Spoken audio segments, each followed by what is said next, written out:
Hello my dear children, welcome back. बच्चों, sources of finance का chapter 7 का आज हम लास्ट टॉपिक करने वाले हैं। We are going to understand each and every type of borrowed funds. On the basis of ownership, sources of finance दो categories में डिवाइड होते हैं, own funds and the borrowed funds. Own funds की तीनों categories हम कर चुके हैं, इशू ऑफ शेयर्स में preference shares and equity shares and retained earnings. आज हम डिस्कस करने वाले हैं बोरोड फंड्स। तो सबसे पहले देखिए कि बोरोड फंड्स की कैटेगरी में जो सबसे इंपॉर्टेंट सोर्स ऑफ फाइनेंस होता है वो होता है debentures. The debenture issued by the company is an acknowledgement that the company has borrowed a certain amount of money which it promises to refund at a future date. Debenture holders are the creditors of the company. So debenture का क्या मतलब होता है? एक ऐसा source of finance जो कि company के डेट्स को रिप्रेजेंट करता है, कंपनी की बोरोइंग्स को रिप्रेजेंट करता है। That source is called the debenture. तो जिस तरह से पूरे कैपिटल को छोटे छोटे से हिस्सों में बांटकर एक स्मॉल यूनिट को हम शेयर कहते हैं, इसी तरह से पूरे डेट्स को, टोटल कंपनी को जो फंड्स बोरो करने होते हैं उसको भी कंपनी स्मॉल यूनिट्स में डिवाइड कर देती है ताकि वो मैक्सिमम लोगों से बोरोइंग्स ले सके। ईच सिंगल यूनिट को हम कहते हैं डिबेंचर। और जो लोग कंपनी के डिबेंचर्स में इन्वेस्ट करते हैं, कंपनी के डिबेंचर्स खरीदते हैं, वो होते हैं डिबेंचर होल्डर्स। और उनका स्टेटस क्या होता है? क्रेडिटर्स का होता है। और जो पैसा डिबेंचर्स के थ्रू कलेक्ट किया जाता है वो कहलाता है debt capital. Now let's discuss some of the basic important features of debentures as a source of finance. सबसे बेसिक फीचर डिबेंचर्स का, that debenture come under the category of borrowed funds. Debentures are the part of borrowed fund capital. The holders are considered as the creditors of the company and they do not have any ownership stake. दूसरा बहुत ही important feature debenture का क्या है कि उसके साथ एक fix rate of interest लगा हुआ होता है। The holders get the fix rate of interest known as the interest which is compulsory to be paid irrespective of the company's profitability. तो डिबेंचर इंटरेस्ट जो है वो कंपल्सरी और फिक्स्ड ऑब्लिगेशन है कंपनी की। It has to be paid by every company, चाहे company profit earn करे या ना करे, लेकिन डिबेंचर इंटरेस्ट पे करना हर कंपनी के लिए कंपलसरी होता है। अनदर फीचर इज कि जब डिबेंचर्स इशू किए जाते हैं तो उसके लिए कोई ना कोई सिक्योरिटी कंपनी को देनी पड़ती है। Most of the debentures are issued against the security fully or partly of some assets of the company which may be the fixed assets such as land, building, current assets like stocks. तो किसी भी तरह के जो assets होते हैं, चाहे वो करंट असेट्स हो, स्टॉक्स की कैटेगरी में जो आते हैं, या फिक्स असेट्स हो, उनकी सिक्योरिटी जो है वो देनी पड़ती है टू द डिबेंचर होल्डर्स।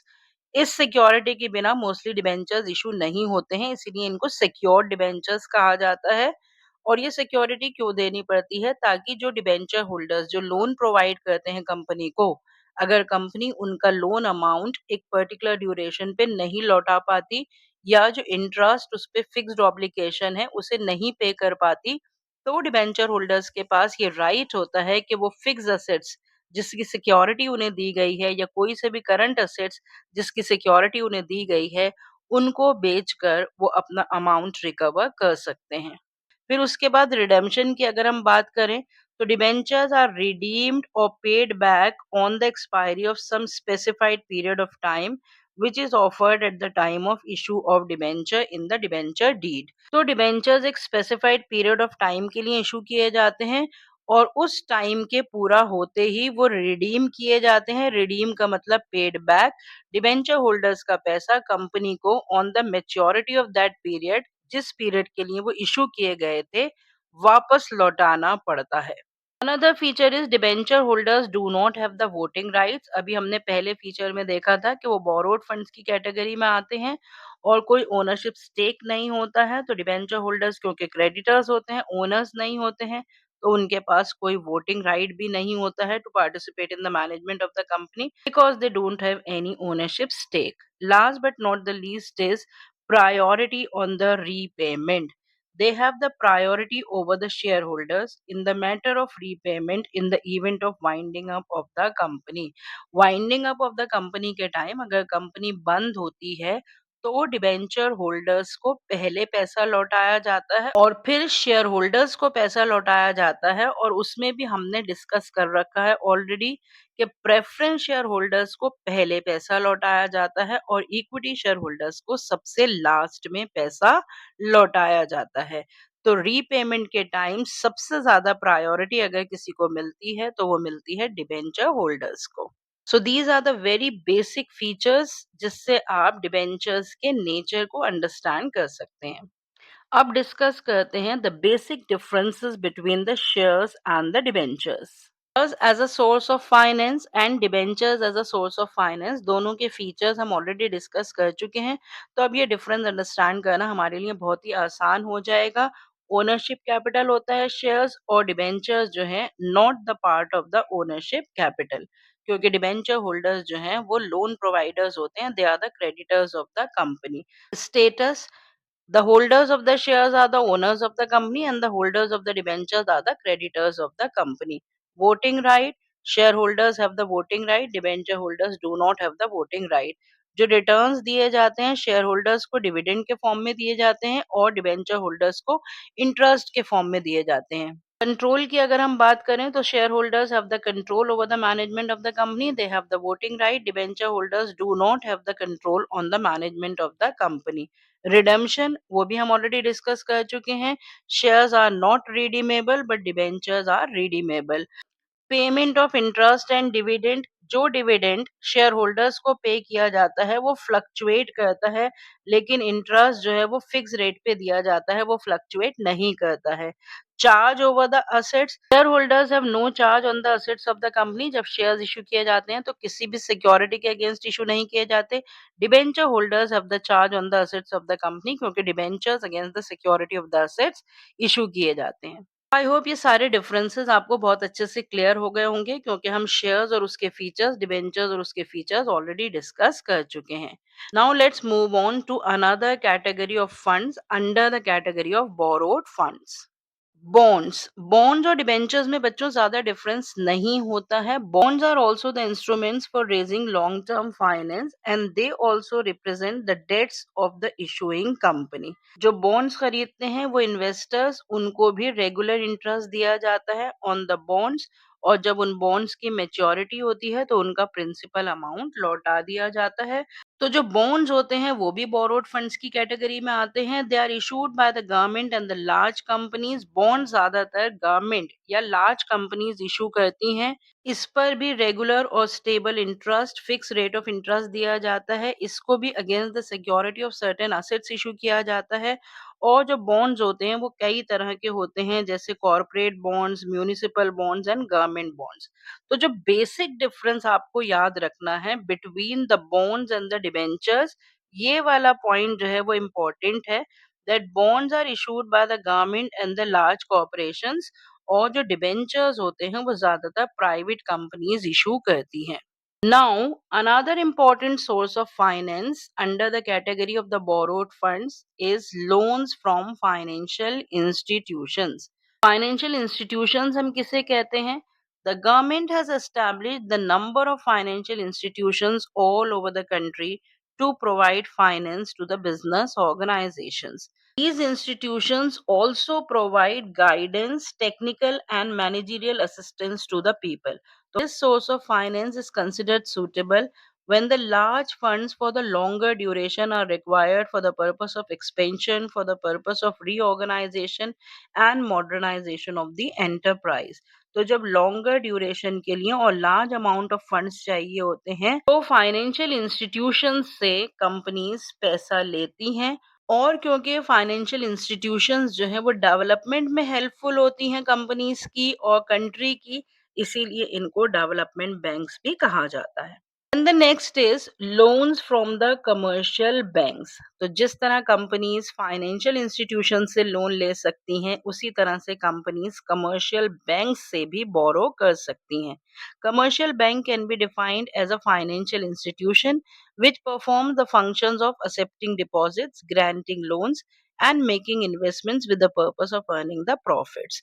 तो जो सारे कमर्शियल बैंक्स होते हैं जो लोगों से पैसा एक्सेप्ट करते हैं in the form of deposits, और फिर जो कॉरपोरेशंस होती हैं उनको लोन्स ग्रांट करते हैं, और उनका यही बिजनेस होता है कि लोन्स देकर इंटरेस्ट लेना और जिनसे डिपॉजिट्स एक्सेप्ट कर रखे हैं उनको इंटरेस्ट प्रोवाइड करना, और जो गैप होता है इंटरेस्ट लेने में और इंटरेस्ट देने में वो उनका प्रॉफिट होता है।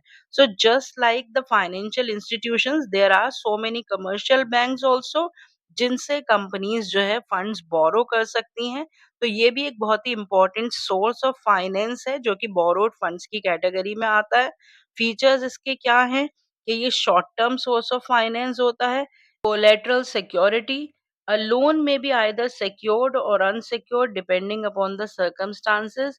मोस्ट ऑफ द टाइम तो जब इस तरह के लोन्स प्रोवाइड किए जाते हैं by the commercial banks to the companies, तो कंपनीज को कोई ना कोई सिक्योरिटी जो है वो देनी पड़ती है to the commercial bank as a subsidiary security, जिसको कोलेट्रल सिक्योरिटी कहा जाता है।